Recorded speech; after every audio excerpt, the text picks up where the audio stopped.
ஆரம்ப காலத்தில் ஒரு குரு, அப்போ ஒரு சீடன் இருந்தான். அது வேடிக்கையான குரு, வேடிக்கையான சீடன். ஒரு ஆசிரமம். ஒரு நாள் ஒருத்தன் அவசரமாக அந்த குருவை தேடி வந்திருக்கிறான். என்ன விஷயம்னு விசாரித்தார் குரு. உங்கள் சீடர் என்னை அடிச்சுட்டார் அப்படின்னு புகார் பண்ணானான் அந்த ஆள். குரு சீடனை கூப்பிட்டார். அடிச்சியா இந்த ஆளை அப்படின்னு கேட்டாரான். ஆமான் இருக்கான் சீடன். ஏன் அடித்தே அப்படின்னு கேட்டாரான். இந்த ஆள் உங்களை பற்றி மட்டமாக பேசிவிட்டான், என்னால் அதை தாங்கிக்க முடியல, அதனால தான் அடிச்சுட்டேன்ருக்கான். அப்படி என்ன பேசினான் அப்படின்னு கேட்டாரான். உன்னுடைய குருநாதர் இப்போல்லாம் அர்த்தமில்லாமல் பேச ஆரம்பிச்சுட்டார் அப்படின்னு சொல்லிவிட்டான், அதனால தான் அடிச்சுட்டேன் அப்படின்னானான். அதுக்காக அடித்தே அப்படின்னாரான். நான் அதுக்காக அடிக்கலை குருவே, இப்போல்லாம் நீங்கள் அர்த்தமில்லாமல் பேசுகிறதாக அவன் சொல்கிறான், அப்படின்னா இதுவரைக்கும் நீங்கள் அர்த்தத்தோடு பேசினதாகத்தானே அர்த்தம், அது தப்பு தானே, அதனால தான் அடித்தேன் அப்படின்னானான். ஒரு பெரியவர் உட்கார்ந்துருக்கிறார். அவரை சுற்றி அவருடைய தோழர்கள் உட்காந்துருக்கிறாங்க. ஏதோ ஒரு முக்கியமான செய்தியை அவர் அவங்களுக்கு சொல்லிகிட்டு இருக்கிறார். அவங்களும் ஆர்வமாக கேட்டுக்கிட்டு இருக்கிறாங்க. இந்த சமயத்தில் யாரோ ஒரு ஆள் வேகமாக அங்கே வர்றார். வர்ற வேகத்திலேயே எனக்கு ஏதாவது உதவி செய்யுங்க அப்படின்னு கேட்டுக்கிட்டே வர்றார். கேட்குறது உதவி, ஆனால் குரல் மிரட்டுறது மாதிரி இருக்குது, அதட்டி கேட்குறது மாதிரி இருக்குது. இதை கேட்டதும் அந்த பெரியவர் ஆத்திரப்படலை, ஆனால் அவரை சுற்றி இருந்தவங்க ஆத்திரப்பட்டாங்க. இதை பெரியவர் கவனித்தார். கொஞ்சம் அமைதியாக இருங்கன்னார். வந்தவரை கூப்பிட்டார். அவருக்கு சில பொருள்களை கொடுத்தார். என்னங்க இப்போ உங்களுக்கு மகிழ்ச்சி தானே அப்படின்னார். ஆ அப்படின்னு அலட்சியமாக அவர் சொல்கிறார். நான் உங்களை நல்ல முறையில் நடத்தினேன்னா அப்படின்னு கேட்குறாரு அவர் மறுபடியும். அதெல்லாம் ஒன்றும் இல்லை அப்படின்னு சொல்லி அவர் சொல்லிகிட்டு இருக்கிறாரு. குரலில் கடுமை குறையில. சுற்றி இருந்தவங்களால் இதை பொறுத்துக்க முடியல. கோபத்தோடு அவரை நோக்கி நெருங்க ஆரம்பித்தாங்க. பெரியவர் அவங்களையெல்லாம் தடுத்து நிறுத்தினார். வந்தவரை வாங்க என்னோட அப்படின்னு சொல்லி அழைச்சிட்டு போனார். வீட்டுக்கு போனார். அங்கே போனதும் இன்னும் சில பொருள்களை எடுத்து அவர்கிட்ட கொடுத்தார். இப்போ திருப்தி தானே, நான் உங்ககிட்ட நல்ல முறையில் நடந்துக்கிட்டேனா அப்படின்னார். அவர் முகம் இப்போ தான் கொஞ்சம் மலர்ந்தது. ரொம்ப நன்றி, இறைவன் உங்கள் குடும்பத்துக்கு எல்லா நன்மைகளையும் செய்வான் அப்படின்னு சொன்னார். இதே வார்த்தைகளை என்னுடைய தோழர்கள்கிட்டே சொல்லிட்டீங்கன்னா அவங்க கோபம் தணிஞ்சிரும், வர முடியுமான்னார்.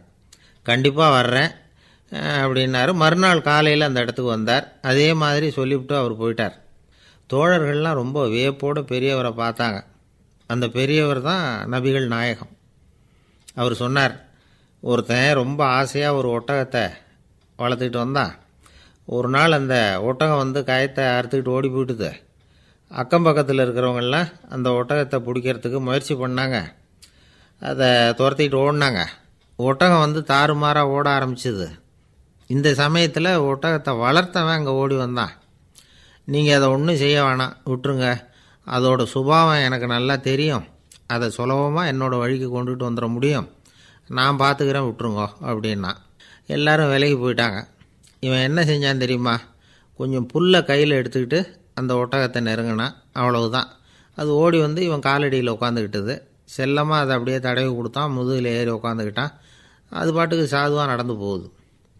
இந்த கதையை நபிகள் நாயகம் தம்முடைய தோழர்களுக்கு சொல்கிறார். ஒட்டகத்தை மட்டும் இல்லை, சில மனிதர்களையும் கூட சில விதத்தில் அணுகி தான் அவர்களை சீர்திருத்த வேண்டியிருக்குது அப்படிங்கிறத அவங்களுக்கு உணர்த்தினார். இது ஒரு அழகான உளவியல் அணுகுமுறை. சில குடும்ப தலைவர்கள் கூட இந்த ஒட்டகம் மாதிரி நடந்துக்கிறது உண்டு, அப்புறம் அடங்கி போகிறதும் உண்டு. ஒரு குடும்ப தலைவர் காலையில் எழுந்திரிச்சதுலேருந்து சத்தம் போட்டு கத்திக்கிட்டு இருப்பார். பக்கத்தில் இருந்தவங்கெல்லாம் ஓடி போய் சமாதானம் பண்ணி பார்த்தாங்க. அவர் ஓயறது மாதிரி தெரியல. கடைசியில் அவர் மனைவி வந்தாங்க. நீங்கள் எல்லாம் விலகி போயிடுங்க, அவர் சுபாவம் எனக்கு தெரியும், நான் பார்த்துக்கிறேன் அப்படின்னாங்க. சரின்னு எல்லோரும் போயிட்டாங்க. சாயந்தரமாக பார்க்குறாங்க, அவர் சத்தம் இல்லாமல் ஒரு மூலையில் உட்காந்துருக்கிறார். ரொம்ப சாதுவா. ஆச்சரியமாக இருந்தது. என்னம்மா பண்ணீங்கன்னு கேட்டாங்க. அது ஒன்றும் இல்லைங்க, ஒரு வேளை சாப்பாட்டை நிறுத்தினேன், பட்னி போட்டேன், அவ்வளவுதான் அப்படின்னாங்க அந்த அம்மா. ஒரு ராஜா ஊரெல்லாம் சுற்றி பார்த்துட்டு வரலாம்னு ஒரு நாள் புறப்பட்டு போனார். ஒரு இடத்துல தறி நெசவு வேலை ரொம்ப மும்முரமாக நடந்துக்கிட்டு இருந்தது. ஒரு பெரியவர் தறியால் நெசவு வேலை செஞ்சுக்கிட்டு இருந்தார். பக்கத்தில் ஒரு அழகான பொண்ணு உட்காந்து நூலை சுற்றிக்கிட்டு இருக்குது. ராஜா அந்த பெரியவரை பார்த்து யார் இந்த பொண்ணுன்னு விசாரித்தார். ராஜா அப்படி கேட்டதும் அவருக்கு ரொம்ப பெருமையாக போயிட்டுது. ஏன்னா உட்காந்துருந்தது அவரோட மகள். அரசே, இது என்னுடைய மகள், இவ வேகமாக நூல் திரிக்கக்கூடியவள், வைக்கோலை எடுத்து இவ திரிச்சா கூட அது எல்லாம் பவுனிழையாக வெளியில் வரும் அப்படின்னு ஒரு ராசி இவளுக்கு அப்படின்னு ரொம்ப பெருமையாக ராஜா கிட்ட சொன்னார். ராஜா இதை கேட்டதும் அசந்துட்டார். அப்படியா, இவ்வளவு அழகும் சாமர்த்தியமும் உள்ள இந்த பொண்ணு என்னோட வரட்டுமே, இவளை என் மருமகளாக ஆக்கிக்கிறேன் அப்படின்னார் ராஜா. அந்த பெரியவருக்கு ஒன்றும் புரியல. ஏதோ கொஞ்சம் பெருமையாக சொல்ல போக அது இப்படி ஆயிட்டுதே அப்படின்னு கவலைப்பட்டார். இருந்தாலும் ராஜா பேச்ச தட்ட முடியுமா, மகளை அனுப்பி வச்சுட்டார். ராஜா அந்த பொண்ணை அரண்மனைக்கு அழைச்சிட்டு வந்தார். அங்கே ஒரு அறையில் வச்சு பூட்டி விட்டார். அந்த ரூமு நிறைய வைக்கோலை கொண்டாந்து போட்டு அடைச்சாங்க. 3 ராட்டைகள் வேறு வச்சுருந்தாங்க. நாளைக்கு பொழுது விடியறதுக்குள்ளே நீ இந்த வைக்கோலையெல்லாம் தங்க இழைகளாக மாற்றி காட்டணும். நாளைக்கு காலம்புறம் வந்து நான் இந்த அறை கதவை திறப்பேன். உன் தகப்பன் சொன்னது மாதிரி எல்லாம் தங்கமாக மாறி இருக்கணும், இல்லைன்னா நீ உயிர் தப்ப முடியாது அப்படின்னு உத்தரவு போட்டார். பாவம் அந்த பொண்ணு என்ன பண்ணும், பகல் பூரா அழுதுகிட்டே உட்காந்துருக்குது. ராத்திரி பூராவும் தூக்கம் வரல. மறுநாள் அதிகாலை நேரத்தில் யாரோ கதவை தட்டுற சத்தம் கேட்டுது. பயந்துக்கிட்டே கதவை திறக்கிறா. திறந்து பார்த்தா வெளியில் 3 அவலட்சணமான பெண்கள். ஒருத்திக்கு வந்து கால் அகலமாக முறை மாதிரி இருக்குது, இன்னொருத்திக்கு கட்டை விரல் கரண்டி மாதிரி பெருசாக இருக்குது, 3ஆவது பொண்ணுக்கு உதடு தடித்து ரப்பர் மாதிரி தொங்கிக்கிட்டு இருக்கு. யார் நீங்கள், உங்களுக்கு என்ன வேணும் அப்படின்னு கேட்குது இந்த பொண்ணு. நாங்கள் உங்களுக்கு உதவி செய்கிறதுக்கு தான் வந்திருக்கிறோம் அப்படின்னு சொல்லி உள்ளே வந்தாங்க. உட்காந்தாங்க. கொஞ்ச நேரத்துக்குள்ளே உள்ளே இருந்த வைக்கோலையெல்லாம் தங்க இழைகளாக மாற்றி கொடுத்துட்டு போயிட்டாங்க. காலையில் ராஜா வந்தார், பார்த்தார். ஆகா பேஷுனார். இன்னும் கொஞ்சம் வைக்கோலை கொண்டாந்து அந்த ரூமில் போட சொன்னார். இந்த வைக்கோலையும் இன்றைக்கி தங்கமாக மாற்றிவிடு, நாளைக்கு மறுநாள் உனக்கும் இளவரசனுக்கும் கல்யாணம்னு சொல்லிவிட்டார். இன்றைக்கி ராத்திரி அந்த 3 பொண்ணுங்களும் வந்தாங்க. வைக்கோலை பொண்ணு இழைகளாக மாற்றினாங்க, புறப்பட்டாங்க. இந்த பொண்ணு அவங்க காலில் விழுந்து வணங்கினா. என் உசுரை காப்பாற்றினீங்க, உங்களுக்கு நான் என்ன கைமாறு செய்ய போகிறேன் அப்படின்னா. பயப்படாத, நீ விரும்பினா எங்களுக்கு ஒரு உதவி செய்யலாம். உன்னுடைய கல்யாணத்துக்கு நாங்கள் 3 பேரும் வரோம். நீ எங்களை வந்து வரவேற்று ராஜாக்கிட்டேயும் இளவரசர்கிட்டையும் நாங்கள் வந்து உன்னோட பெரியப்பா பொண்ணுங்கன்னு சொல்லி அறிமுகப்படுத்தி வை, நாங்கள் விருந்து சாப்பிட்டுட்டு போயிடுறோம் அப்படின்னாங்க. ரொம்பவும் சந்தோஷமாக சரின்னு ஒத்துக்கிட்டா. கல்யாண நாள் வந்தது. கல்யாணம் ரொம்ப கோலாகலமாக நடந்துக்கிட்டு இருக்கு. எல்லா தேசத்து ராஜா ராணிகளும் வந்துக்கிட்டு இருக்கிறாங்க. அந்த 3 அவலட்சணமான பொண்ணுங்களும் வந்து சேர்ந்தாங்க. யார் இவங்கன்னு கேட்டார் ராஜா. என் பெரியப்பா பொண்ணுங்க அப்படின்னா அந்த பொண்ணு. காலும் உதடும் கட்டை விரலும் ஏன் இப்படி உங்களுக்கு அவலட்சணம் ஆயிட்டுது அப்படின்னு கேட்டார். அதுக்கு அந்த பொண்ணுங்க பதில் சொன்னாங்க. என்ன செய்கிறது, ஓயாமல் வைக்கோலை நூற்று ஒருத்தியோட கட்டை விரல் அப்படி கரண்டி மாதிரி ஆயிட்டுது, நாக்கில் தொட்டு தொட்டு திரிச்சதுனால ஒருத்தியோட உதடு அப்படி ஆயிட்டுது, காலால் கட்டையை அழுத்தி அழுத்தி தறி போட்டதுனால இன்னொருத்தையோட கால் அப்படி ஆயிட்டுது. உங்கள் மருமகளாக வந்திருக்கிற இந்த பொண்ணு அந்த 3ஐயுமே செய்ய தெரிஞ்சவ தான். என்ன ஆக போதோ இன்னும் கொஞ்ச நாளில் அப்படின்னாங்க. அவ்வளவுதான். ராஜா பயந்துட்டார். அம்மா, இன்னையிலேருந்து நீ இளவரசனின் மனைவி, நீ எப்பவும் அழகாக இருக்கணும், அதனால் நீ இனிமேல் வைக்கோலை திரிக்கவே கூடாது அப்படின்னு உத்தரவு போட்டார். அவளை இக்கட்டான சூழ்நிலையிலேருந்து காப்பாற்றின அந்த 3 பொண்ணுங்களும் சந்தோஷமாக திரும்பி போயிட்டாங்களாம். சுவாமி சின்மயானந்தர் இந்த கதையை சொல்லியிருக்கிறார். தன்னலம் மறந்து சுயலாபத்தை வந்து தியாகம் செய்கிறது வைக்கோல்லேருந்து தங்க இழையை நூக்கிறது மாதிரி அப்படிங்கிறார் அவர். அது இருக்கட்டும், இப்போ நம்ம கதைக்கு வருவோம். ஒரு ராஜா தன்னோட மகனுக்கு சுயவரம் நடத்தினார். எல்லா தேசத்திலிருந்தும் ராஜகுமாரர்கள் வந்திருந்தாங்க. ராஜகுமாரியை கல்யாணம் பண்ணிக்கலாம்ங்கிற ஆசையில் சுயம்பர மண்டபத்திலேருந்து எல்லா ராஜகுமாரர்களும் அலறி அடிச்சுக்கிட்டு வெளியில் ஓடி வந்துக்கிட்டு இருக்கிறாங்களாம். ஏன் இப்படி எல்லாரும் மிரண்டு போய் ஓடி வர்றாங்கன்னு கேட்டார் ஒருத்தர். அதுக்கு இன்னொருத்தர் விவரம் சொன்னார். ராஜகுமாரியை இன்றைக்கி தான் அவங்க நேரில் பார்த்தாங்களாம், அதுதான் அப்படி ஓடி வந்துக்கிட்டு இருக்கிறாங்க அப்படின்னார். ஒரு தடவை நாரதர் ஒரு தெரு வழியாக போய்கிட்டு இருந்தார். வழியில் ஒருத்தர் வேத சாஸ்திரம்லாம் படிச்சுக்கிட்டு உட்காந்துருந்தார். அவர் நாரதரை பார்த்து எங்கே போயிட்டுருக்குறீங்கன்னு கேட்டார். கடவுளை பார்த்துட்டு வரலாம்னு போயிட்டுருக்கிறேன் அப்படின்னார் நாரதர். அப்படின்னா அவர்கிட்ட எனக்கு எப்போ முக்தி கிடைக்கும்னு கேட்டுட்டு வாங்களேன் அப்படின்னார் இவர். சரி, கேட்டு வரேன் அப்படின்னு சொல்லிவிட்டு நாரதர் நடந்தார். கொஞ்சம் தூரத்தில் ஒரு மரத்தடியில் ஒரு தொழிலாளி செருப்பு தைச்சிக்கிட்டு உட்காந்துருந்தார். அந்த ஆளும் அதே மாதிரி கேட்டுக்கிட்டார். எனக்கு எப்போ முக்தி கிடைக்கும்னு கடவுள்கிட்ட கேட்டுக்கிட்டு வாங்களேன்னார். அவர்கிட்டையும் சரின்னு சொல்லிவிட்டு நாரதர் நேராக வைகுண்டத்துக்கு வந்து சேர்ந்தார். கடவுளை பார்த்தார். இவங்க 2 பேரும் சொல்லி அனுப்பின விஷயத்தை பற்றி கேட்டார். அதுக்கு கடவுள் சொன்னார், அந்த செருப்பு தைக்கிற தொழிலாளி உடல் நீத்ததும் உடனே என்னை வந்து அடைவான். ஆனால் அந்த சாஸ்திரம் படித்த ஆள் இப்போதைக்கு என்கிட்ட வந்து சேரமாட்டான். அவன் இன்னமும் பல பிறவிகள் எடுத்து அங்கேயே இருக்க வேண்டி இருக்குது. எப்போ இங்கே வந்து சேருவான்னு எனக்கே தெரியாது அப்படின்னார். நாரதருக்கு இதோட ரகசியம் என்னங்கிறது புரியல. எனக்கு ஒன்றும் புரியலையேன்னாராம் கடவுள்கிட்ட.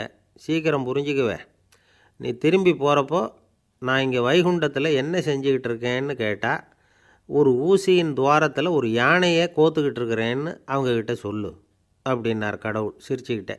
நாரதர் பூமிக்கு திரும்பினார். கடவுளை பார்த்தீங்களா எப்படி இருக்கார் அப்படின்னு விசாரித்தார். வேத சாஸ்திரம் படித்தவர். ஓ பகவானா, அவர் யானையை ஊசியின் காதில் நுழைச்சிக்கிட்டு இருக்கிறார் பார்த்தேன்னார் நாரதர். ஊசி காதில் யானையா? அது எப்படி முடியும்? நீங்கள் சொல்கிறத நான் நம்ப மாட்டேன்னு விட்டார் அவர். சரி, இந்த ஆளுக்கு இறைவன் பேரில் நம்பிக்கை இல்லை அப்படிங்கிறத நாரதர் புரிஞ்சுக்கிட்டார். அடுத்தபடியாக அந்த தொழிலாளி இருந்த இடத்துக்கு போனார். இறைவனை பார்த்தீங்களான்னு கேட்டார் அவர். பார்த்தேன், ஒரு ஊசி துவாரத்தில் யானையை கோத்துக்கிட்டு இருந்தார் அப்படின்னு சொல்லிவிட்டு நாரதர் அந்த ஆள் முகத்தை கவனித்தார். அந்த தொழிலாளி இதை கேட்டுவிட்டு கொஞ்சம் கூட ஆச்சரியப்படலை. அவரால் முடியாத காரியம் கூட உண்டானார். என்ன இப்படி சொல்கிற, ஊசியின் துவாரத்தில் யானையை கோக்க முடியும்னு நீ நம்புறியா அப்படின்னு கேட்டார் நாரதர். நிச்சயமாக நம்புகிறேன்னார் அவர். அது எப்படி அப்படின்னு கேட்டார் இவர். இதோ பாருங்கள், நான் இந்த ஆலமரத்தடியில் தான் தினமும் உட்காந்துருக்கிறேன். தினமும் இந்த மரத்திலிருந்து எவ்வளவோ பழம் கீழே விழுது. இந்த பழத்தில் இருக்கிற ஒவ்வொரு விதையிலேயும் உள்ள ஒரு ஆலமரம் இருக்குது. ஒரு சின்ன விதைக்குள்ளே ஒரு பெரிய ஆலமரம் இருக்க முடியுங்கிறப்போ ஊசி துவாரத்தில் கடவுள் யானையை நுழைய வச்சாருங்கிறத ஒத்துக்கிறதுல என்ன கஷ்டம் இருக்குது அப்படின்னு ரொம்ப சர்வசாதாரணமாக பதில் சொன்னாராம் அந்த தொழிலாளி. நாரதர் யோசனை பண்ணார். இந்த தொழிலாளி வேத சாஸ்திரங்களையெல்லாம் படிக்கலைன்னா கூட அறிவுபூர்வமாக சிந்தித்து இறைவனை நம்புகிறான்.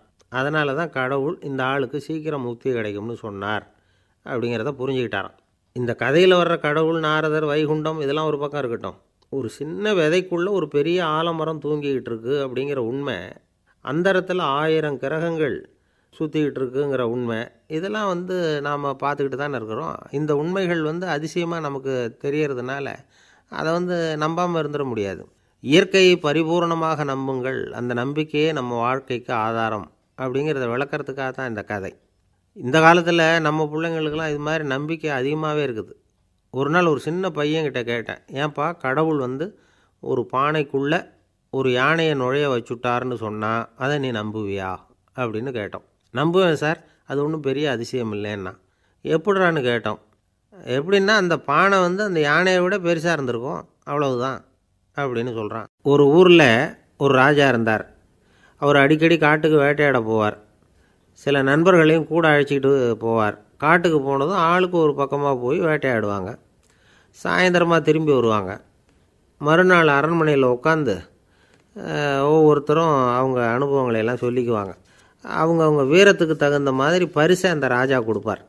இது மாதிரி ஒரு தடவை எல்லோரும் வேட்டைக்கு போயிட்டு திரும்பி வந்ததும் உட்காந்து பேச ஆரம்பிச்சிருக்கிறாங்க. ஒருத்தன் சொன்னான், தன்னுடைய வீர தீர செயலை பற்றி அளக்க ஆரம்பிச்சிட்டான். ஏன்னா அதுக்கு பரிசு கிடைக்க போகுதில்ல, அதனால். அவன் என்ன சொன்னான் தெரியுமா? அரசே, நேற்றுக்கு காட்டில் என்னாச்சு தெரியுமா? எனக்கு நேராக ஒரு சிங்கம் வாயை திறந்துக்கிட்டு வந்துட்டுது. நான் பயப்படவே இல்லை. உடனே ஒரு கல்லை எடுத்து குறி பார்த்து வீசினேன். சிங்கத்து வாய்க்குள்ளே போய் அந்த கல் மாட்டிக்கிட்டுது. அவ்வளவுதான். அந்த சிங்கம் என்னை பார்த்துட்டு பயந்துட்டு ஒரே ஓட்டமாக திரும்பி ஓடி போயிட்டுது அப்படின்னா. ஆஹா பலே அப்படின்னு எல்லோரும் கை தட்டினாங்க. ரெண்டாவது ஆள் ஒருத்தன் எழுந்திரிச்சான். அவன் சொல்ல ஆரம்பித்தான், அரசே, நான் போன வழியில் 2 பெரிய மலைப்பாம்பு கிடந்தது. என்னை முழுங்கிறதுக்கு வந்தது. நான் என்ன பண்ணேன் தெரியுமா? அந்த 2 பாம்போட வாலையும் ஒன்றா சேர்த்து முடிச்சு போட்டுட்டேன். அவ்வளவுதான். அது அங்கே இழுக்க இது இங்கே இழுக்க முடிச்சு நல்லா இறுகி போட்டுது அப்படின்றான். ஆஹா அற்புதம்னு சொல்லி எல்லாரும் கை தட்டினாங்களாம். அடுத்தபடியாக 3வது ஆள் ஒருத்தன் வந்தான். அவன் சொல்ல ஆரம்பித்தான், மன்னா, நான் போன பாதையில் குறுக்க ஒரு ஆறு, அதில் இறங்கி குளித்தேன். யாரோ காலை பிடிச்சி இழுக்கிறது மாதிரி இருந்தது. திரும்பி பார்த்தா ஒரு பெரிய முதலை. நான் உடனே அப்படியே ஒரு துள்ளல் துள்ளி அது முதுகில் போய் உக்காந்துக்கிட்டேன். அதை அப்படியே கரைக்கு நீந்த வச்சேன். கரைக்கு சேர்ந்ததும் அப்படியே ஒரே துள்ளி குதித்து கரைக்கு வந்துட்டேன் அப்படின்றான். அவன் தன்னுடைய வீரத்தை அப்படி சொல்லியிருக்கான். அடடா எப்பேற்பட்ட வீரம் அப்படின்னு எல்லாரும் கை தட்டினாங்களாம். 4வது ஆள் எழுந்திரிச்சான், மன்னா, நான் போன இடத்துல ஒரு கரடி என்னை துரத்த ஆரம்பிச்சுட்டுது. நான் ஒரு மலை உச்சிக்கு வந்துட்டேன். அதுக்கப்புறம் ஒரு அடி எடுத்து வச்சாலும் அதில் பாதாளத்தில் விழ வேண்டியது தான். அந்த நேரம் பார்த்து ஒரு பெரிய ராட்சச கழுகு அந்த பக்கமாக பறந்து வந்தது. நான் உடனே அப்படியே உயர எழும்பி அந்த கழுகோட காலை பிடிச்சிக்கிட்டேன். அப்படியே தொங்கிக்கிட்டே வந்தேன். ஒரு நல்ல இடம் வந்ததும் தொப்புன்னு கீழே குதித்து நடந்து வந்துட்டேன்னா. இதுக்கும் எல்லோரும் கை தட்டுறாங்க. கடைசியாக ஒரு ஆள் எழுந்திரிச்சான். அரசே, நான் போன வழியில் ஒரு பெரிய யானை குறுக்க வந்தது, பயங்கரமாக சத்தம் போட்டுக்கிட்டே வந்தது, நான் பயந்து ஓடலை. உடனே என்ன பண்ணேன் தெரியுமா? அந்த யானையோட வாலை பிடிச்சி தூக்கினேன், தலைக்கு மேலே தூக்கி கரன்னு சுற்றினேன், வேகமாக சுற்றி வீசி எறிஞ்சேன், அவ்வளவுதான். அதே ஸ்பீடில் அந்த யானை மேலே போக ஆரம்பிச்சுட்டுது. இன்னும் கூட அது போய்கிட்டே தான் இருக்குது, கீழே விழவே இல்லைன்னா. இதை கேட்டதும் ராஜாவுக்கு கோபம் வந்துட்டுது. என்ன முட்டாள்னு நினச்சிக்கிட்டு பேசுகிறியா? யானையை நீ வாலை பிடிச்சி தூக்குன, அதை நான் நம்பணுமா அப்படின்னார். உடனே இவன் பணிவாக பதில் சொன்னான். அரசே, ஒரு சிங்கத்து வாயில் கல் மாட்டிக்கிட்டதை நம்புறீங்க, மலைப்பாம்பு வாலை பிடிச்சி முடிச்சு போட்டதை நம்புறீங்க, முதல்ல முதுகில் சவாரி பண்ணதையும் நம்புறீங்க, கழுகு காலை பிடிச்சிக்கிட்டு பறக்கிறதையும் நம்புறீங்க. அப்படி நம்புறப்போ நான் சொன்னதை மட்டும் நம்பக்கூடாதா அப்படின்னு கேட்டானான். பொய் சொன்னவங்கெல்லாம் தலையை தொங்க போட்டுக்கிட்டாங்களாம். ராஜா அவங்கள பார்த்து சொன்னாராம், நீங்கள் எல்லாரும் என்னை முட்டாளாக்கியிருக்கிறீங்க. கடைசியாக பேசின இவன் தான் எனக்கு உண்மை எது பொய் எதுங்கிறத புரிய வச்சிருக்கிறான். இவன் தான் உண்மையான தைரியசாலி அப்படின்னு சொல்லி அவனுக்கே பரிசையெல்லாம் கொடுத்து பாராட்டினாராம். இப்படி ஒரு கதை. உண்மையை நிலைநாட்டுகிறவன் தான் உண்மையான வீரன் அப்படிங்கிறத இதிலிருந்து நாம் புரிஞ்சுக்கணும். இந்த காலத்துல எல்லாம் பொய் சொன்னால் தான் பிழைக்க முடியுங்கிறது ஒரு சில பேரோட நம்பிக்கை. ஒரு அப்பாவுக்கு தன் மகனுக்கு பொய் சொல்ல தெரியலையேங்கிற கவலை. பொய் சொன்னால் தான் இந்த உலகத்தில் பிழைக்கலாம், ஆனால் இவனுக்கு அது தெரியலையே, அதனால் இவனை அழைச்சிட்டு போய் நடுக்கடலில் விட்டுட்டு வந்துடுவோம் அப்படின்னு அழைச்சிட்டு புறப்பட்டான். கடற்கரைக்கு போனான். மகனுக்கு சந்தேகம், எங்கேப்பா என்னை அழைச்சிட்டு போகிறேன்னு கேட்டிருக்கான். கடலில் மீன் பிடிக்க கற்றுக் கொடுக்க போகிறேன் உனக்கு அப்படின்னானா. நான் ஏற்கனவே மீன் பிடிச்சிட்டேனேன்னானா இவன் மகன். எங்கே அதுன்னு கேட்டிருக்கான் அப்பங்காரன். சுட்டு சாப்பிட்டுட்டேன்ருக்கான் புள்ள. அப்பங்காரன் பார்த்தான், சரி நம்ம புள்ள பொழைச்சிக்கோ அப்படின்னு சொல்லி திருப்பி அழைச்சிட்டு வந்துட்டானா. ஒரு ஆள் அசையாமல் கிடக்கிறார், அவர் இருக்காரா போயிட்டாராங்கிறத எப்படி முடிவு பண்ணுறோம்? அவர் மூக்குக்கு முன்னாடி புறங்கையை வச்சு பார்க்குறோம், மூச்சு வருதா இல்லையா அப்படிங்கிறத கண்டுபிடிக்கிறதுக்காக. மூச்சுங்கிறது அவ்வளவு முக்கியமான ஒரு விஷயம். சுவாசம் இல்லைன்னா எதுவுமே இல்லை. நம்ம பூமி இருக்க அது கூட சுவாசிக்குதுங்கிறத சோவியத் விஞ்ஞானிகள் கண்டுபிடிச்சிருக்கிறாங்க. பூமிக்கு மேலே இருக்கிற மண் அடுக்கில் காற்றில் உள்ள ஆக்சிஜன் ஆக்சிகரணம் அடையுது அப்படின்னு தான் இதுவரைக்கும் எல்லோரும் நம்பிக்கிட்டு இருந்தாங்க. ஆனால் இப்போ என்ன கண்டுபிடிச்சிருக்கிறாங்கன்னா, அந்த ஆக்சிஜன் பூமிக்குள்ளே 1 கிலோமீட்டர் ஆழம் வரைக்கும் ஊடுருவி போகுதான். பூமிக்குள்ளே 2 பக்கமும் பல கிலோமீட்டர் வரைக்கும் பரவுதான். பூமிக்குள்ளே இருக்கிற நீர்நிலை அடுக்குகள் தான் நுரையீரல் செய்கிற வேலையை செய்யுதான். நம்ம உடம்புல நுரையீரல் இல்லைன்னா ஒன்றும் நடக்காது. ஒரு மரத்தை தலைகீழாக தொங்க போட்டால் எப்படி இருக்கும்? அப்படி யோசிச்சு பாருங்கள். அப்படி தான் இதுவும், நுரையீரலும் அப்படி தான் இருக்கும். வலது பக்கம் ஒன்று, இடது பக்கம் ஒன்று. வலது பக்கம் நுரையீரல் கொஞ்சம் பெருசாக இருக்கும், நுட்பமான நரம்பு குழாய்கள் அதில் இருக்கும். கோடிக்கணக்கான நுண்ணிய குழாய்களை வச்சுக்கிட்டு தான் அது வேலை செய்யுது. 25 கோடி குழாய்கள் இருக்கும். அதை அப்படியே முழுசாக பிரித்து பரப்புனா ஒரு டென்னிஸ் கோர்ட்டில் பாதி பரப்பளவு இருக்குமா. நுரையீரல் நிறம் கருஞ்சிவப்பு தான். புகை அதிகமாக உள்ளே போச்சுன்னா அது கருப்பாயிடுது. காற்றுல உள்ள பிராணவாயுவை இது இழுத்து எடுத்துக்கிட்டு ரத்தத்தை சுத்தப்படுத்துகிற முக்கியமான வேலையை இது செய்யுது. அசுத்த காற்றை வெளியில் அனுப்பி வச்சுருது. ஒருத்தர் வேகமாக ஓடி வரார், அவருக்கு மூச்சு இறைக்கும். பயங்கரமாக எதையாவது பார்த்து விடுறார், உடனே மூர்ச்சை ஆகிடுவார். இது மாதிரி சமயங்களில் வேறு எந்த தூண்டுதலும் இல்லாமல் நுரையீரல் தானாகவே இயங்கும். இப்படி ஒரு அவசியம் ஏற்படுறப்போ இயக்கத்தை தூண்டி விடுற முக்கியமான இணைப்பு மூளைக்கு கீழே முதுகு எலும்புக்கு மேற்பகுதியில் இருக்குது. அது உடனே சுவாசத்துக்கு அவசர உதவியை கொடுக்குது. இப்போ ஒருத்தர் பேசாமல் உட்காந்துருக்கார். இந்த சமயத்தில் அவருக்கு 1 பங்கு காற்று தேவைப்படுதுன்னு வச்சுக்கோங்க. அவர் எழுந்திரிச்சு நடக்கும் பொழுது 1.5 மடங்கு தேவைப்படும். ஓடினார்னா 3 மடங்கு தேவைப்படும். படுத்துருக்கிறப்ப 1/2 மடங்கு தான் தேவைப்படும். இதுக்கு நிமிஷத்துக்கு 16 தடவை மூச்சு விட்டாகணும்.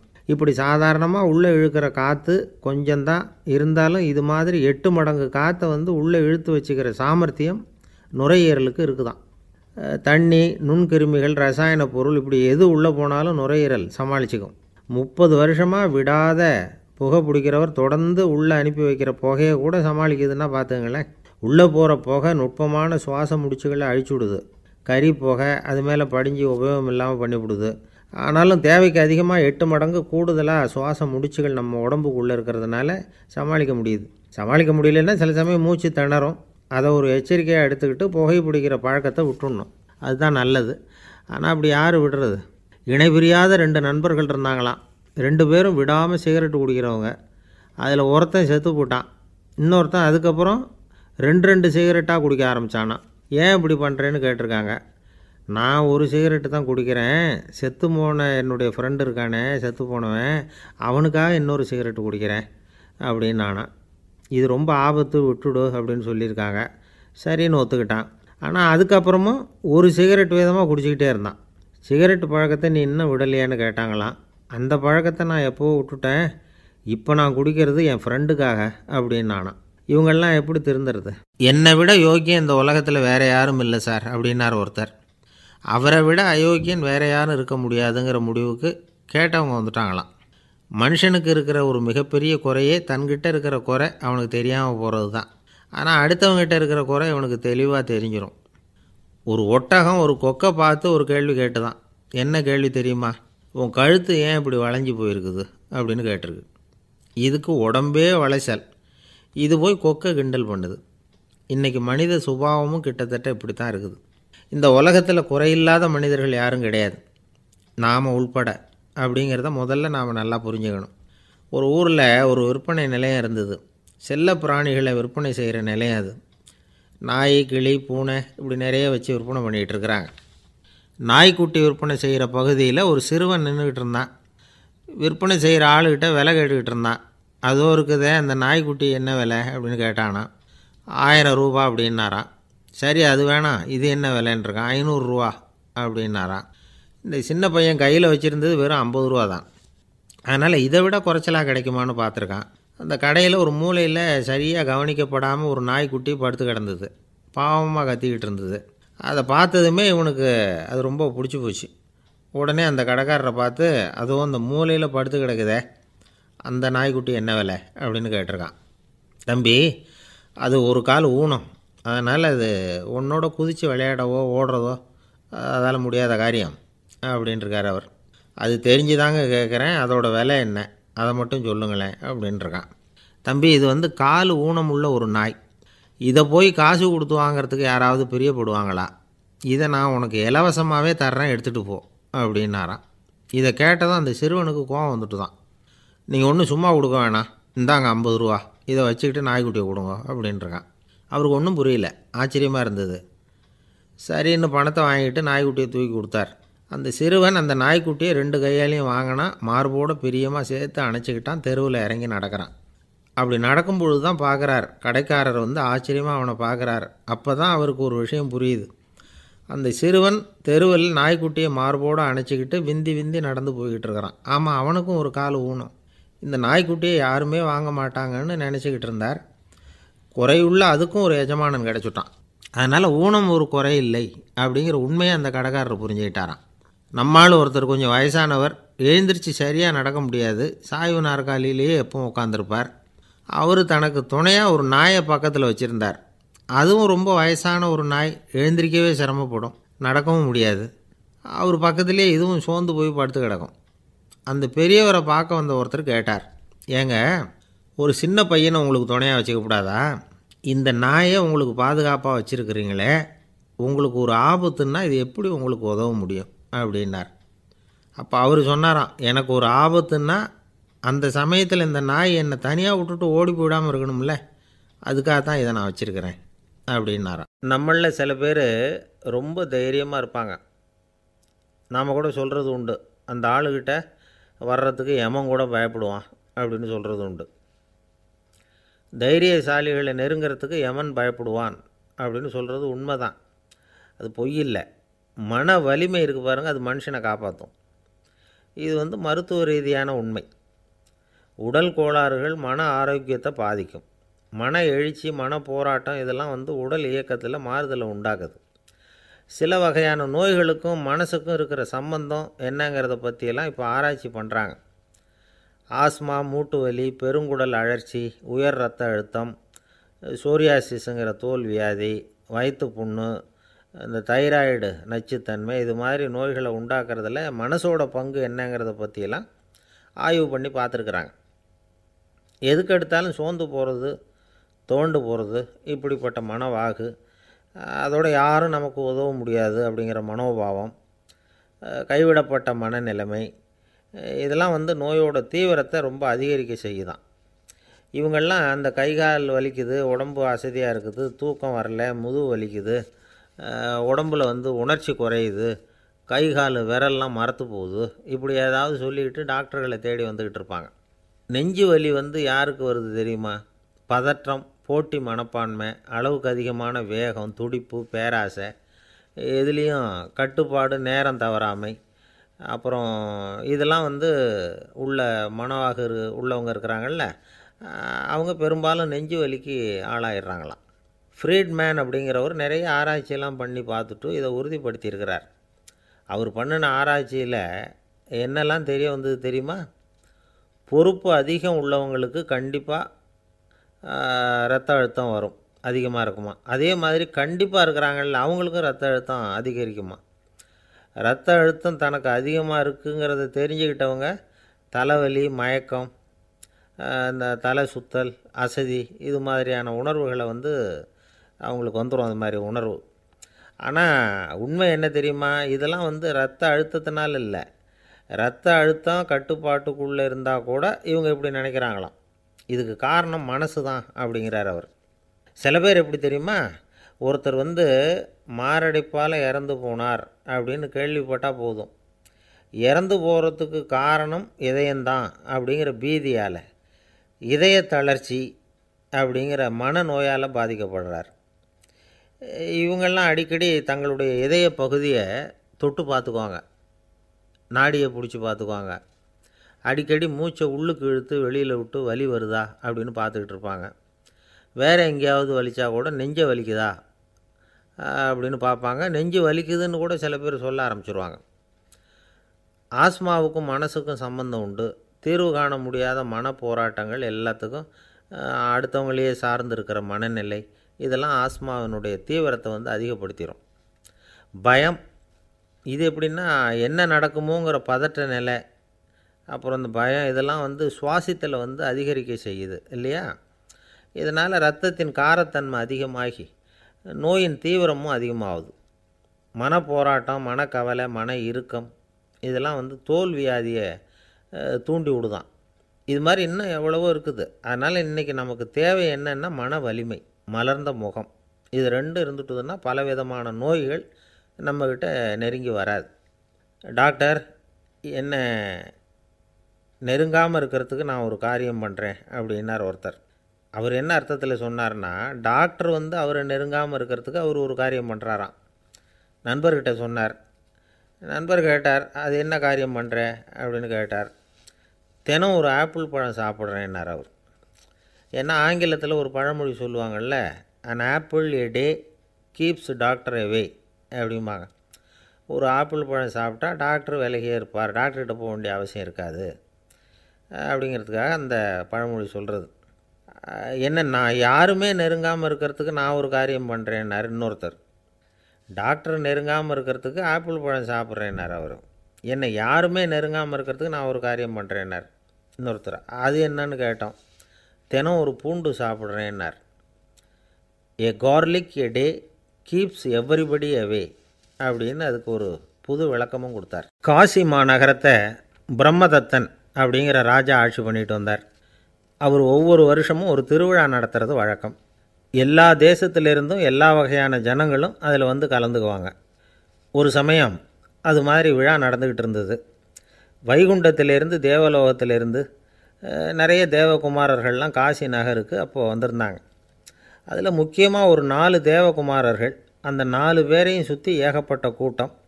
அப்படி என்ன விசேஷம் அவங்கக்கிட்ட அப்படின்னா, மற்றவங்களை விட அவங்க முகம் அழகாக இருந்ததா அப்படி பார்த்தா அப்படியும் இல்லை.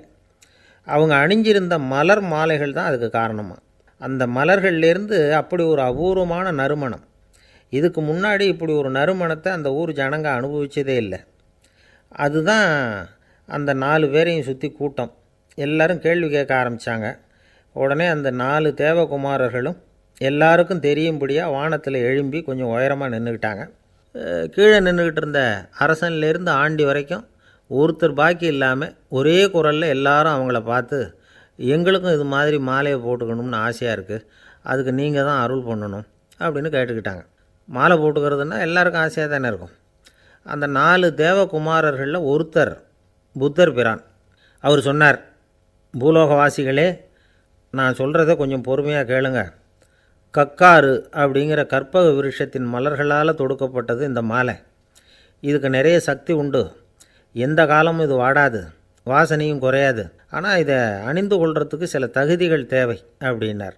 என்ன தகுதி அது சொல்லுங்களேன் அப்படின்னு ஏக காலத்தில் எல்லாரும் சத்தம் போட்டாங்க. தீய இயல்புகள் உள்ளவங்க, இழிந்த சிந்தனை, இழிந்த செயல் உள்ளவங்க இந்த மாலையை அணிய முடியாது அப்படின்னார். அவ்வளோதான். கூட்டத்தில் சத்தம் போட்டவங்கள்லாம் மெதுவாக அப்படி அடங்க ஆரம்பிச்சிட்டாங்க. இன்னொரு தேவகுமாரன் சொன்னார், அடுத்தவங்க பொருளை அபகரிக்காதவன், அடுத்தவங்களுக்கு கெடுதல் பண்ணக்கூடிய பொய் பேசாதவன், பேராசையினால் கெட்ட வழியில் பொருள் ஈட்ட நினைக்காதவன் இந்த மாலையை போட்டுக்கலாம் அப்படின்னார். கூட்டத்திலிருந்து யாரும் முன்னுக்கு வரல.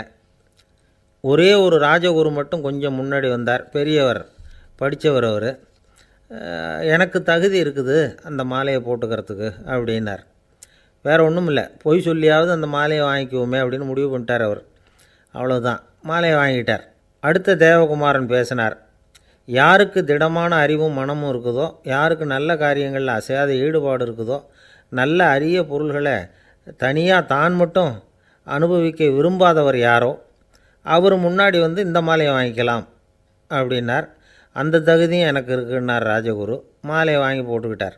இன்னொரு ராஜகுமாரன் பேச ஆரம்பித்தார். அறநெறியில் செல்வம் சேர்க்கணும், ஆடம்பர பொருள்களுக்கு அடிமையாகக்கூடாது, வெற்றி அடைஞ்சாலும் கர்வம் வரக்கூடாது, அப்படிப்பட்டவங்க இந்த மாலையை போட்டுக்கலாம்னார். துணிஞ்சு பொய் சொல்லி அதையும் வாங்கி கழுத்தில் போட்டுக்கிட்டார் இந்த ராஜகுரு. இன்னொரு ராஜகுமாரன் சொன்னார், சான்றோர்களை நிந்திக்காதவங்க, புறம் பேசாதவங்க இந்த மாலையை போட்டுக்கலாம்னார். அதையும் வாங்கி போட்டுக்கிட்டார். திருவிழா முடிஞ்சுது, எல்லோரும் திரும்பி போயிட்டாங்க. மறுநாள் ராஜகுரு 4 மாலைகளையும் போட்டுக்கிட்டு ராஜசபைக்கு வரார். வந்தவர் ரொம்ப அவஸ்தையோடு வர்றார். மாலையெல்லாம் வாடி போயிட்டுது, வாசனை எதுவும் கிடையாது. அது மட்டும் இல்லை, அவருக்கு கடுமையான தலைவலி வேறு வந்துட்டுது. துடிச்சு போயிட்டார். மாலையை கழட்டவும் முடியல. ஜனங்கள்லாம் அவரை பார்த்து சிரிக்க ஆரம்பிச்சிட்டாங்க. என்னத்துக்கு ஆசைப்படணும், ஏன் இப்படி கஷ்டப்படணும் அப்படின்னு. ராஜா பார்த்தார். மறுபடியும் விழாவுக்கு ஏற்பாடு பண்ணினார். தேவகுமாரர்கள்லாம் வந்தாங்க. ராஜகுரு வந்தார். மக்கள் முன்னிலையில் அவங்க காலில் விழுந்தார், மன்னிப்பு கேட்டுக்கிட்டார். இந்த மாலையை போட்டுக்கிற தகுதி எனக்கு இல்லை. தகுதி இல்லாத ஒருத்தன் தகாத தகுதியை பொய் மூலம் பெறணும்னு ஆசைப்படுறாங்களே, அவங்களுக்கெல்லாம் என்னுடைய தண்டனை ஒரு எச்சரிக்கையாக இருக்கட்டும்னார். அதுக்கப்புறம் தேவகுமாரர்கள் அவர் கழுத்தில் இருக்கிற மாலையை கழட்டினாங்களாம். அந்த மாலைகளும் பழையபடி மனம் கொடுக்க ஆரம்பிச்சுட்டு தான். இதிலேருந்து நாம் தெரிஞ்சுக்க வேண்டியது என்னென்னா, நமக்கு தகுதி இல்லாத ஒரு கௌரவம் நம்மக்கிட்ட தானாக வந்தால் கூட அதை தவிர்த்து விடுறது தான் நல்லது. அதுதான் புத்திசாலித்தனம். ஒருத்தர் வந்தார். சார், எங்கள் இலக்கிய மன்ற விழாவுக்கு நீங்கள் தலைமை தாங்கணும்னார். உடனே இவர் சொன்னார், பேச்சாளர், சார், இலக்கியத்தை பற்றி பேசுகிற தகுதி எனக்கு இல்லையே அப்படின்னார். உடனே அவர் கூப்பிட வந்தவர் சொன்னார், அந்த தகுதி உங்களுக்கு இல்லைங்கிறது எங்களுக்கும் தெரியும் சார், அதனால தான் உங்களை தலைமை தாங்க கூப்பிட்றேன் அப்படின்னார். அது சரி, தலைமைன்னா அதுக்கு இவர் என்ன தான் அர்த்தம் பண்ணுறாருன்னு தெரியல. ஒரே ஒரு ஊரில் ஒரு ராஜா இருந்தார்.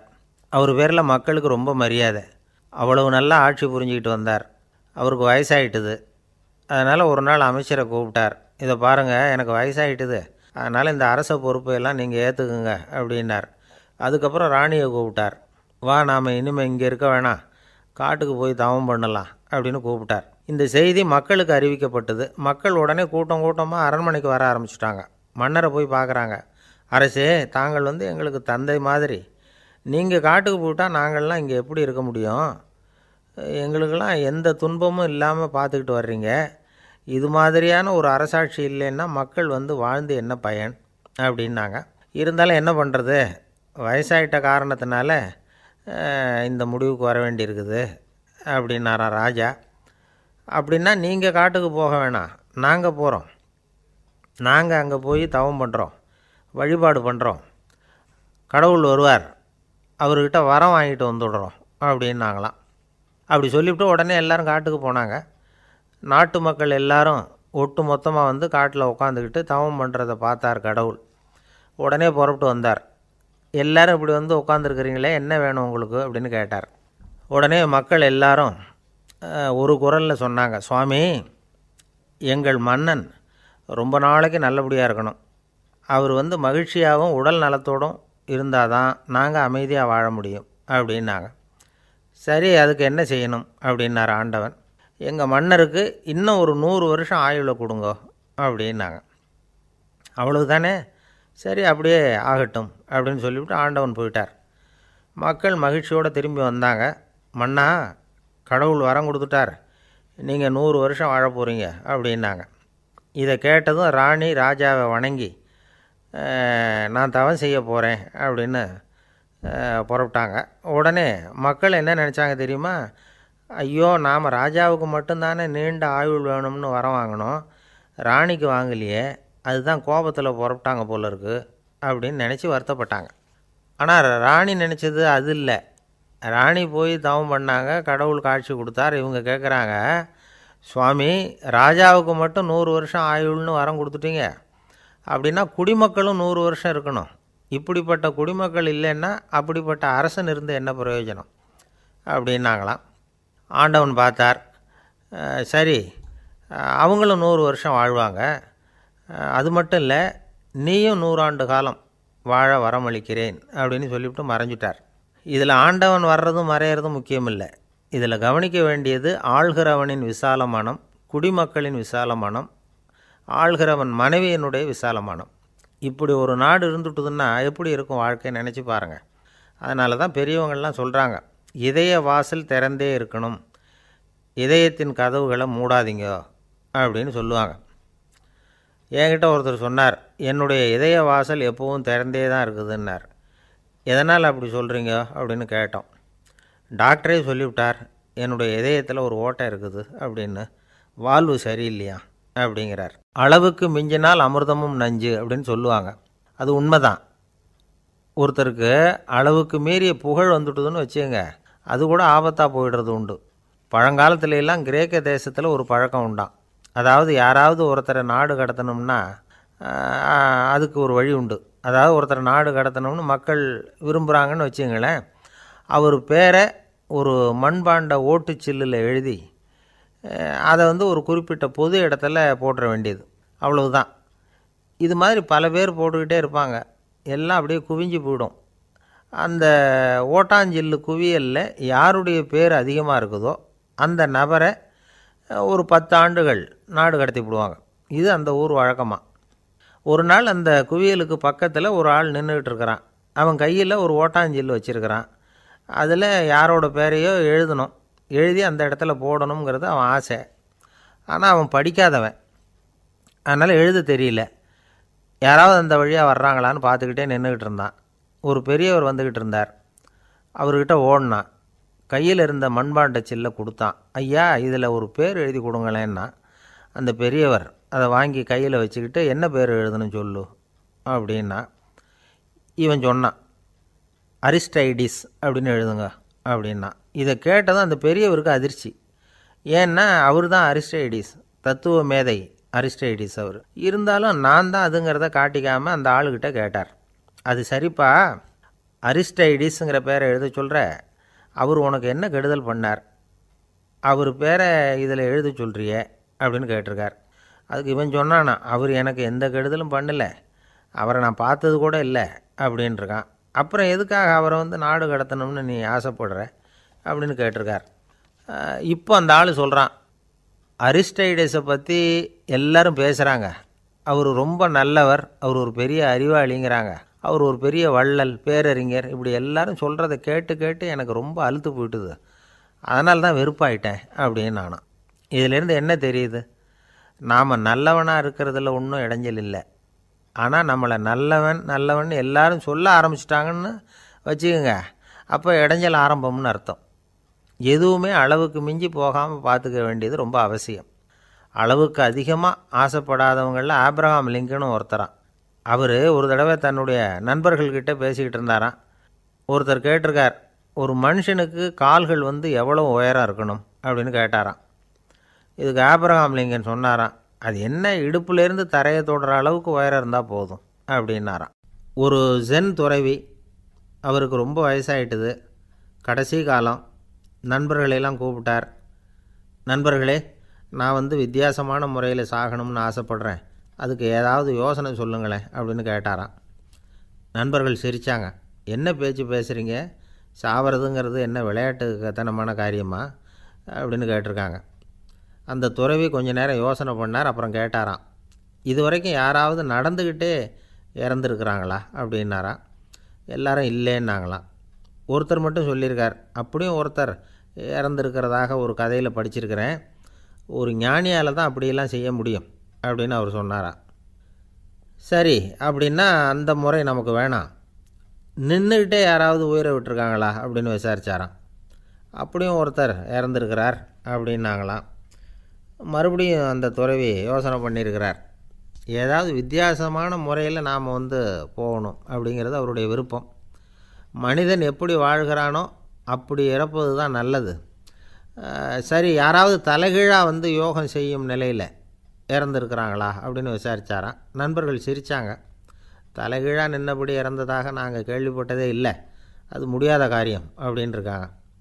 இப்போ அந்த துறவிக்கு திடீர்னு உற்சாகம் வந்துட்டுது. உடனே எழுந்திரிச்சார், தலைகீழாக நின்னார், அப்படியே உயிரை விட்டுட்டார். அவ்வளோதான். அந்த மடாலயத்தில் ஒரே குழப்பம், எப்படி அவரை கீழே இறக்கி படுக்க வைக்கிறது அப்படின்னு புரியல. இப்படி உயிர் விடுறதை பற்றி அவங்க இது வரைக்கும் கேள்விப்பட்டதும் இல்லை. உண்மையிலேயே இவர் இறந்து தான் போனாராங்கிறதும் தெரியல. சோதித்து பார்த்தாங்க, இதய துடிப்பு, நாடி துடிப்பு எல்லாம் நின்று போயிருந்தது. இவர் எப்பவும் இப்படி தான், என்ன பண்ணுறது இப்போது அப்படின்னு சொல்லி எல்லோரும் குழம்பிக்கிட்டு இருக்கிற சமயத்தில் ஒரு பெரிய ஒரு யோசனை சொன்னார். இந்த துறவியோட மூத்த சகோதரி பக்கத்து மடாலயத்தில் இருக்கிறாங்க, அவங்கள இங்கே அழைச்சிட்டு வந்தால் ஏதாவது வழி கிடைக்கும் அப்படின்னார். அந்த அம்மாவுக்கு 90 வயசு. அழைச்சிட்டு வந்தாங்க. ஒரு குச்சியை ஊன்றிக்கிட்டு அப்படியே மெதுவாக நடந்து வந்தாங்க. தம்பி தலைகீழாக நின்று உயிர் விட்டு இறக்கிறத பார்த்தாங்க. தம்பின்னு கூப்பிட்டு பார்த்தாங்க, ஒன்றும் காணோம். உடனே என்ன பண்ணாங்க, தன்னுடைய கைத்தடியால் தம்பியோட உடலை ஒரு தட்டு தட்டினாங்க. ஏப்பா, சாகிறப்பவும் உன்னுடைய குறும்புத்தனத்தை விடலையா, இப்படியாடா சாகிறது, ஒழுங்காக செத்து தொலை அப்படின்னாங்களாம். அவ்வளவுதான். உடனே அந்த துறவி திரும்பி நேராக நின்னார். அக்கா, கோவப்படாத, நான் ஒழுங்காக சாகிறேன், எப்படி செத்தா என்ன, எல்லாம் எனக்கு ஒன்று தான் அப்படின்னு சொல்லிவிட்டு அப்படியே தரையில் படுத்து உயிரை விட்டாராம். அதுக்கப்புறம் அந்த அம்மா கோலை கையில் எடுத்துக்கிட்டு அப்படியே திரும்பி கூட பார்க்காம அவங்க பாட்டுக்கு போயிட்டாங்களாம். மரணத்தை ஒரு விளையாட்டாக ஆக்கிய அந்த துறவிக்கு வாழ்க்கையே ஒரு விளையாட்டாக தான் இருந்திருக்குது. எந்த நோக்கமும் இல்லாமல் செயல்படுறதுன்னா என்னங்கிறதும் அவருக்கு தெரிஞ்சிருக்குது. பயனை எதிர்பார்க்காமல் பணி செய்து வாழ்ந்து மறைந்த மகான் அவர். தம்முடைய தொழிலை விளையாட்டு போல் செய்ய தெரிஞ்சவருக்கு வாழ்க்கையே ஒரு விளையாட்டாக மாறிடும். எல்லாமே விளையாட்டாகி விடுகிற போது மரணமும் விளையாட்டாகிவிடும் அப்படிங்கிறது தான் அந்த தத்துவம். ஆனால் அதுக்கு முன்னாடி உங்களுக்குள்ளே இருக்கிற உண்மையான நடிகனை நீங்கள் அடையாளம் கண்டுபிடிக்கணும். நீங்கள் நடிக்க வேண்டியதே இல்லை, நீங்கள் ஏற்கனவே நடிச்சுக்கிட்டு தான் இருக்கிறீங்க. நீங்கள் இந்த உண்மையை தெரிஞ்சுக்கணும், அவ்வளவுதான். இதுதான் ஞானிகளுடைய கருத்து. நீங்கள் தெருவில் நடந்து போயிட்டுருக்கிறீங்க, எதிரில் வர்றவர் உங்களை பார்த்து எப்படி இருக்கிறீங்கன்னு கேட்குறார். நல்லா இருக்கிறேங்கிறீங்க.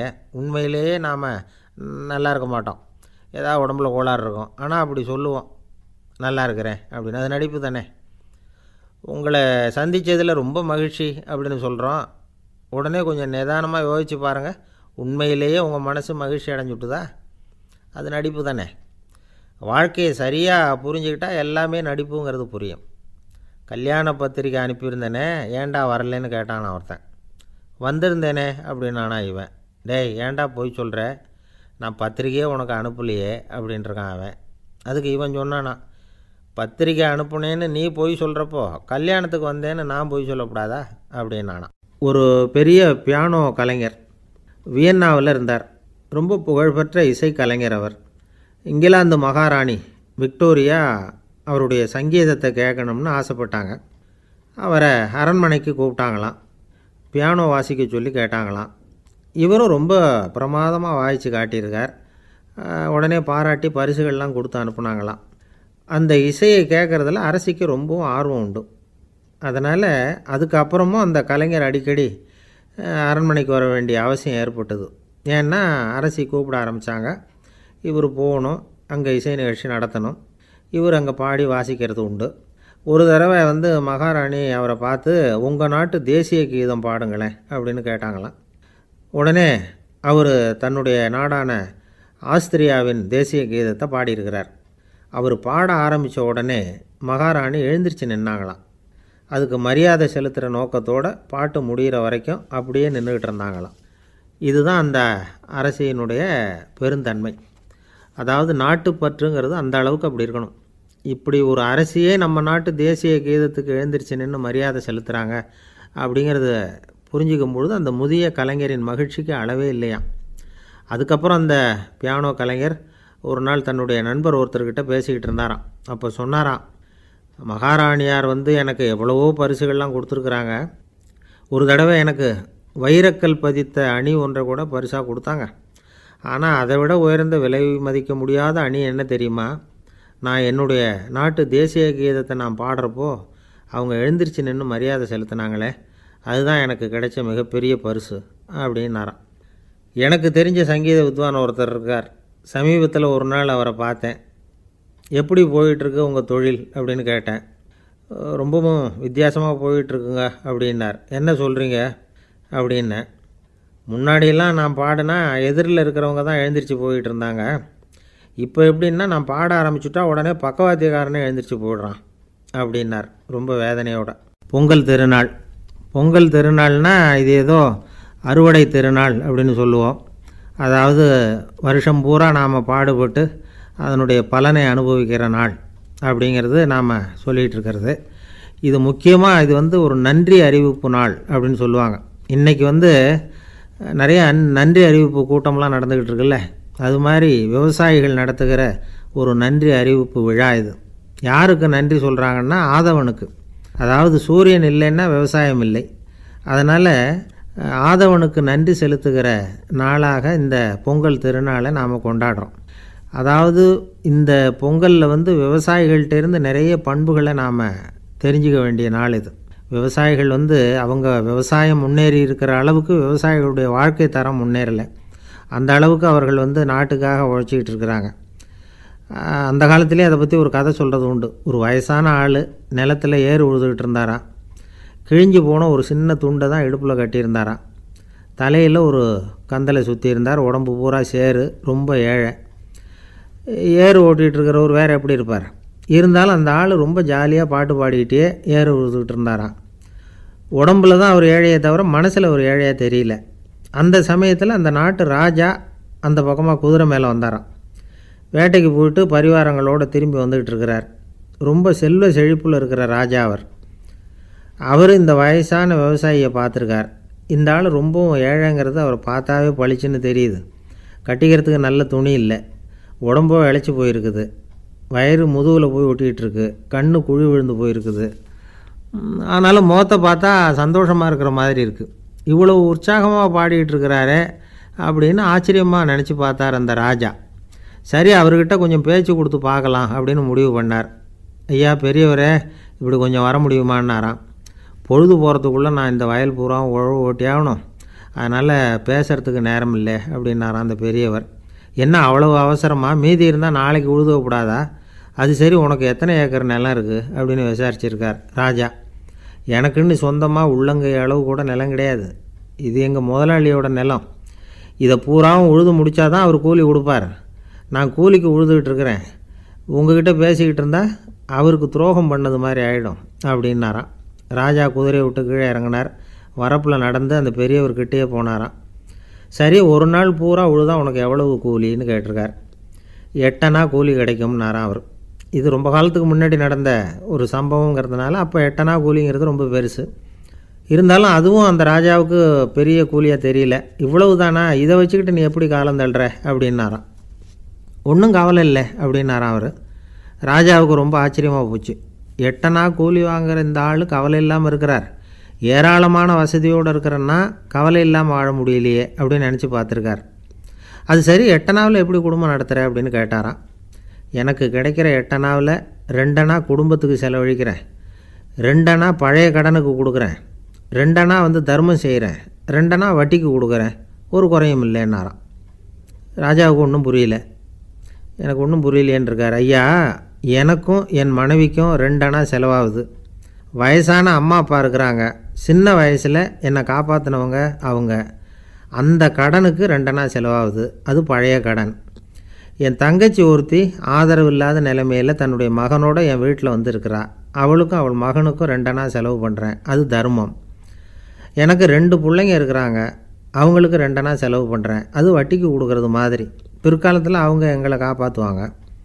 அந்த வகையில் நான் திருப்தியோடு வாழ்ந்துக்கிட்டு இருக்கிறேன் அப்படின்னாராம். ராஜாவுக்கு அர்த்தம் புரிய ஆரம்பிச்சுதான். அந்த பெரிய நிலத்தை விலை கொடுத்து வாங்கி அந்த பெரியவருக்கே தானமாக கொடுத்துட்டாராம். இப்போ உழுதவருக்கே நிலம் சொந்தமாயிட்டுது. அன்னையிலேருந்து அரசனுக்கும் ஆறுதல் கிடைச்சிதான். இப்படி ஒரு கதை சொல்லுவாங்க. 8 அணா வருமானத்தை வச்சுக்கிட்டு எப்படி காலத்தை தள்ளுறதுன்னு சொல்கிறதுக்காக இந்த கதையை சொல்கிறதாக யாரும் தப்பாக நினச்சிக்கக்கூடாது. கிடைக்கிறத எப்படி பங்கு போடுறார், எப்படி திருப்தியாக வாழறார் அப்படிங்கிறது தான் முக்கியம்.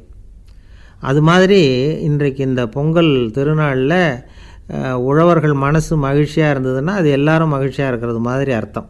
அதனால் அவர்கள்ட்டேருந்து நாம் பாடம் கற்றுக்கணும். சில உழவர்கள் தங்கள் நிலத்தில் விளையிறத தாங்கள் சாப்பிட மாட்டாங்க. அடுத்தவங்கள்ட்ட விற்றுட்டு சந்தையில் போய் வேறு அரிசி வாங்கிட்டு வந்து தான் இவங்க சாப்பிடுவாங்க. அப்படிப்பட்ட விவசாயிகள்லாம் இது உண்டு. பங்கிடுகிற பண்பை உழவர்கள்ட்டேருந்து கற்றுக்கொள்ளுங்கள் அப்படிம்பாங்க. ஒரு ஆள் நிம்மதியாக மகிழ்ச்சியாக இருந்தானா, உங்கள் நிம்மதிக்கும் மகிழ்ச்சிக்கும் என்ன காரணம்னு கேட்டிருக்கார் இன்னொருத்தர். என்கிட்ட இருந்தது பூராவையும் என் பிள்ளைங்களுக்கு சமமாக பங்கு போட்டு கொடுத்துட்டேன், எனக்குன்னு எதுவுமே வச்சுக்கல, அதுதான் நிம்மதிக்கு காரணம்ன்றிருக்கான். உங்ககிட்ட இருந்தது எவ்வளவு இருந்தது அப்படின்னு கேட்டிருக்காரு அவர். மொத்தமாக ஒரு 50,000 ரூபா இருக்கும் அப்படின்னு இருக்கான்.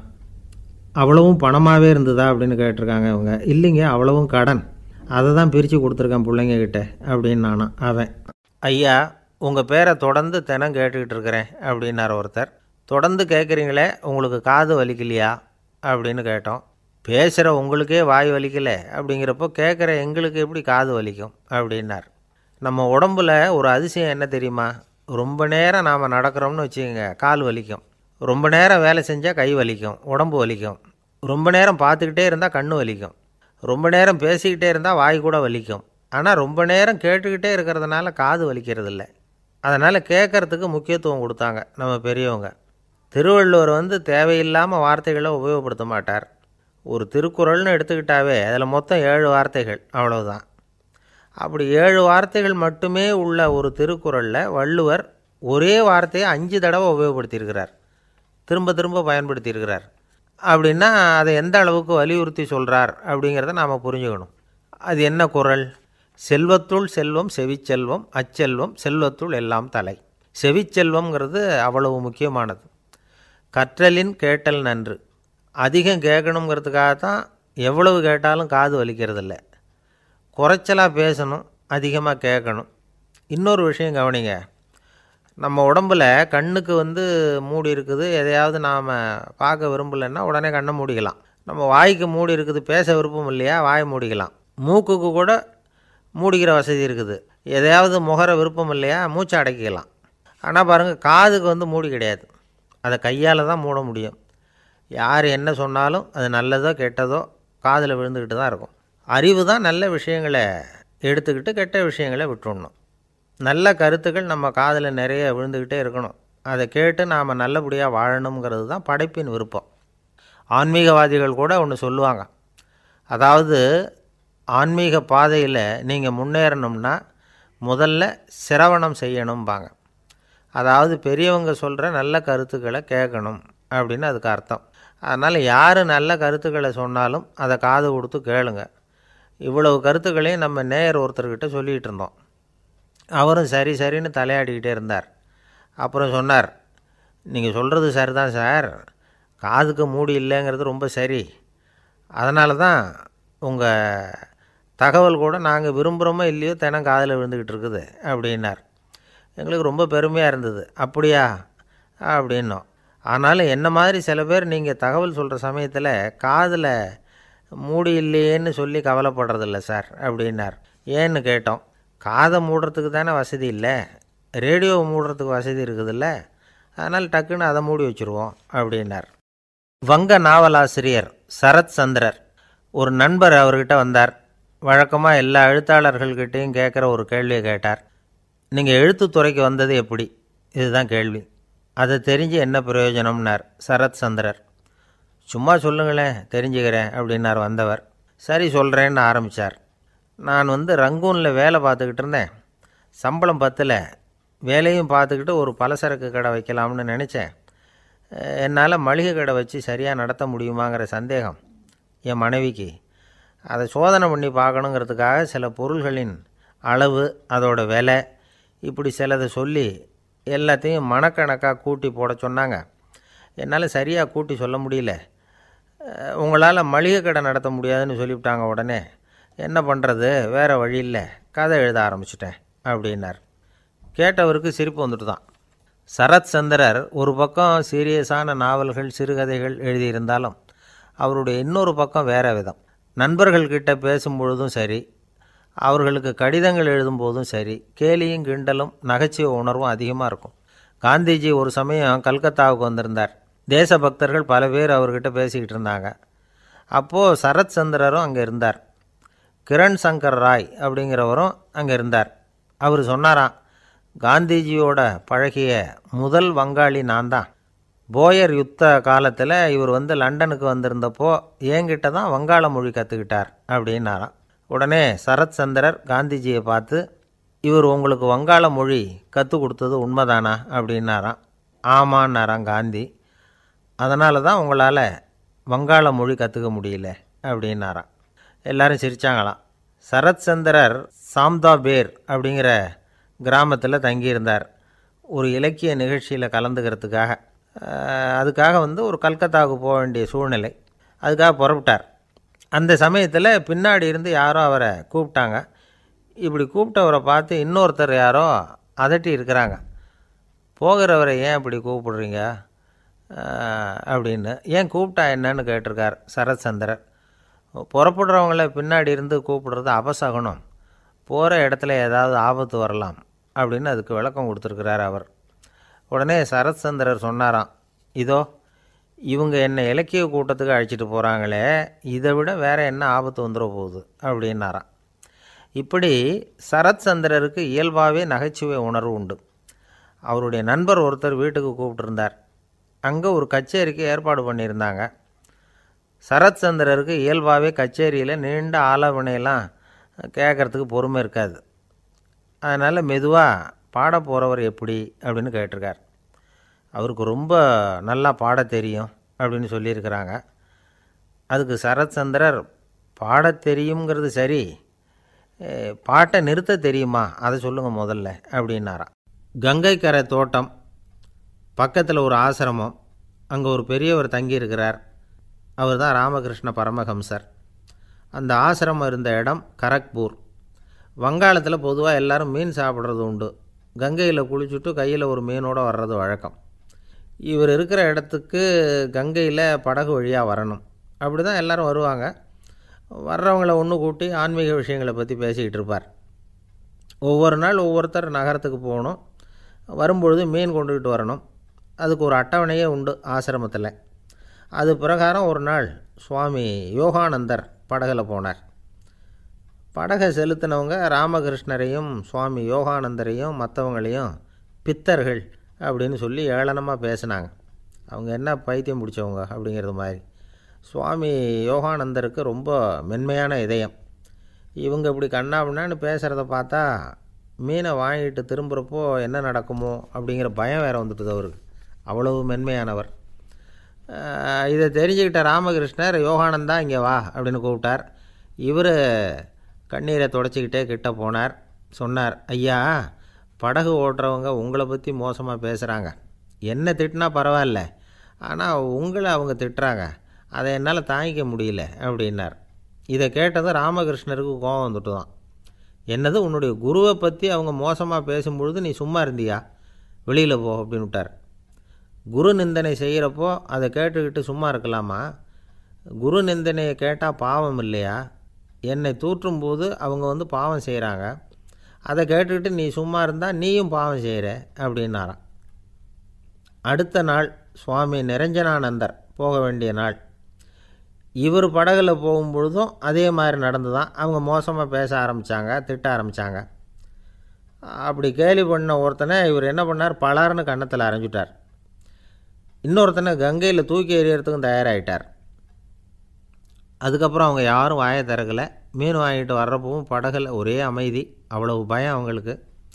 ராமகிருஷ்ணர் கூப்பிட்டு விசாரித்தார் என்ன நடந்ததுன்னு. இவர் சொன்னார், அவர் யோகானந்தா போகும்பொழுது என்ன நடந்ததோ அப்படியே தான் இப்போவும் நடந்தது. குரு நிந்தனை செய்கிறத கேட்டுக்கிட்டு நான் சும்மா இருப்பேனா? ஒருத்தனை அப்படியே அரைஞ்சுட்டேன், இன்னொருத்தனை ஆற்றுல தூக்கி போட்டுருவேன்னு பயமுறுத்தினேன், அவ்வளவுதான் அப்படின்னாராம். இப்போவும் ராமகிருஷ்ணருக்கு கோபம் வந்துட்டு தான். என்ன இது, அணியறது காஷாயம், இருக்கிறது ஆசிரமம், உனக்கு இவ்வளவு கோபம் வந்ததுன்னா அப்புறம் என்னத்துக்கு ஆசிரமத்தில் இருக்கணும், பிரம்மச்சாரி எப்பவும் அமைதியாக இருக்கணும் அப்படின்னு அறிவுரை சொன்னாராம் ராமகிருஷ்ணர். அப்போ இவர் கேட்டாராம், ஏங்க அவருக்கு ஒரு விதமான அறிவுரை சொன்னீங்க, எனக்கு வேறு விதமாக அறிவுரை சொல்கிறீங்க, இதில் எது உண்மை அப்படின்னு கேட்டிருக்கார். இதுக்கு ராமகிருஷ்ணர் சொன்ன பதில் என்னென்னா, அட அசடே, சக்கரத்தில் காற்று அதிகமாக இருந்தால் குறைக்கணும், குறைச்சலாக இருந்தால் கூட்டணும். அவன் சாது, அவனுக்கு அதிக உணர்ச்சி தேவை, உனக்கு படபடப்பு அதிகம், உனக்கு பொறுமை தேவை அப்படின்னாராம். இதில் உள்ள கருத்து என்னென்னா, கல்விங்கிறது எப்படின்னா அதை சூழ்நிலைக்கு தகுந்த மாதிரி கற்பிக்கணும்.